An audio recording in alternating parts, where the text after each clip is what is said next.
Hello guys, তোমরা সবাই কেমন আছো? আশা করি সবাই ভালো আছো আর আমিও খুব ভালো আছি। তো আজকে হচ্ছে বিশ্বকর্মা পুজো। তার জন্য সকাল সকাল ঘুম থেকে উঠে সব কাজবাজ সেরে নেওয়ার জন্য একটা টেনশন ছিল, যার জন্য আজকে সকালে উঠে প্রথমে বিছানাটা সুন্দর করে গোছাতে হবে। আমি এখানে গোছিয়ে নিচ্ছি, সব কিছু গোছগাছ করে নিচ্ছি।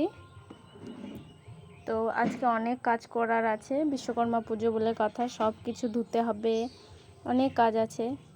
তো প্রথমে বিছানাটা আমি সুন্দর করে গোছগাছ করে নিলাম, দেখতেই পারছো তোমরা। তারপরে আমার মুছতে হবে একটা কম্পিউটার। তো এখানে চলে আসলাম কম্পিউটার মোছার জন্য। তো আমি আস্তে আস্তে আমার দাদা চলে আসলো আমাকে হেল্প করার জন্য। তো আমাদের দেখে খুবই ভালো লেগেছে যে আমার দাদা চলে এসেছে আমাকে হেল্প করার জন্য। তো আমার দাদা সব কিছু সুন্দর করে একদম মুছে পরিষ্কার করে দিচ্ছিল, যার জন্য আমার একটু কষ্টটা কম হয়েছে। তো আমার দাদা সুন্দর করে এখানে সব কিছু মুছে, কম্পিউটারটা সুন্দর করে মুছে দিল, মেশিনটা সুন্দর করে মুছে দিয়েছে, সব একদম পরিষ্কার করে মোছার পরে দেখতেই পাচ্ছ আমার দাদা কত সুন্দর করে পরিষ্কার করছে। তো আমার দাদা এটা সুন্দর করে পরিষ্কার করে দিল। তো আমার দাদাকে বললাম, দাদা আমার দিকে একটু তাকা, লুক দে। তো আমার দাদা দেখো কিরম করলো, তাকালো না। তো এখানে দেখতেই পাচ্ছো আমারও বৌদি সব লোহার জিনিসপত্র নিয়ে ধুতে চলে এসছে কলপারে। তো ঘরে যত সব লোহার জিনিস ছিল সব বের করে ফেলেছে, কারণ বিশ্বকর্মার পুজোতে লোহার জিনিস লাগে, ওই জন্য। আর এখানে দেখো আমি রেডি হয়ে চলে যাচ্ছিলাম দোকানে। যেতে যেতে দেখছি কত সুন্দর ধান গাছ কেবল লাগিয়েছে, সেখানে ওষুধ দিচ্ছিল।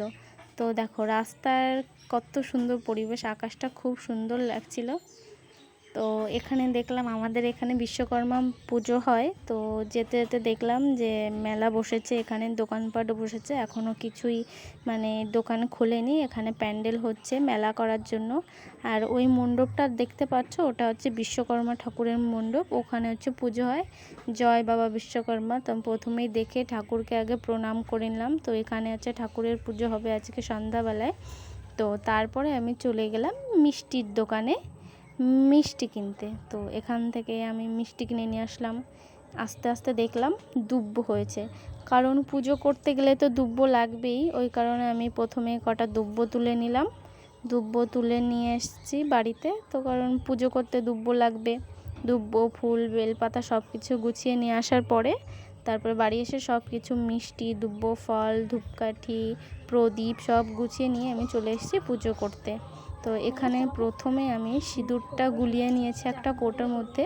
সেই সিঁদুরটা দিয়ে প্রথমে আমি মেশিনটায় 3টে ফোঁটা দিয়ে নিলাম, কারণ পুজো করার সময় ফোঁটা দিতে হয় শুভ কাজে। তারপরে কম্পিউটারে আমি 3টে ফোঁটা দিয়ে নিলাম। তারপর ঠাকুরকে আমি প্রণাম করে নিলাম। তো পুজো আমি এর আগে কোনোদিনও করিনি, তো আজকে করছি বিশ্বকর্মা পুজো, এখনও পর্যন্ত করিনি। তো মা বলে বলে দিয়েছে সব কিছু, তা আমি যেভাবে পেরেছি সেভাবেই করেছি। তো তারপরে আমি কটা ফুল বেলপাতা নিয়ে ওখানে দিলাম, কম্পিউটারের নিচে রাখলাম, সব কিছু সুন্দর করে দিয়ে তারপরে ঠাকুরকে একটু করে নিচ্ছিলাম, প্রণাম করে নিলাম, দেখতেই পাচ্ছ তোমরা। তো তারপরে হচ্ছে আমি প্রদীপের ধুনোটা সব জায়গায় দিয়ে দিলাম ছড়িয়ে। এখানে হচ্ছে লোহার যত জিনিস ছিল, তারপরে এসছে ঘরে এসে লোহার যত জিনিস ছিল সব কিছুতে আমি এক একটা করে সিঁদুরের ফোঁটা দিয়ে সুন্দর মতন আমি দিয়ে দিচ্ছিলাম, কারণ লোহার জিনিসও সিঁদুরের ফোঁটা দিয়ে পুজো করতে হয়। তো প্রথমে এগুলো করে নিলাম, কারণ আমাদের গ্রাম অঞ্চলে এসব একটু বেশি হয়, তো আমি সেটা করে নিলাম।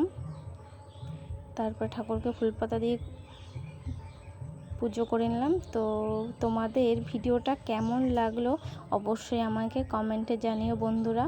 তো জয় বাবা বিশ্বকর্মার জয়।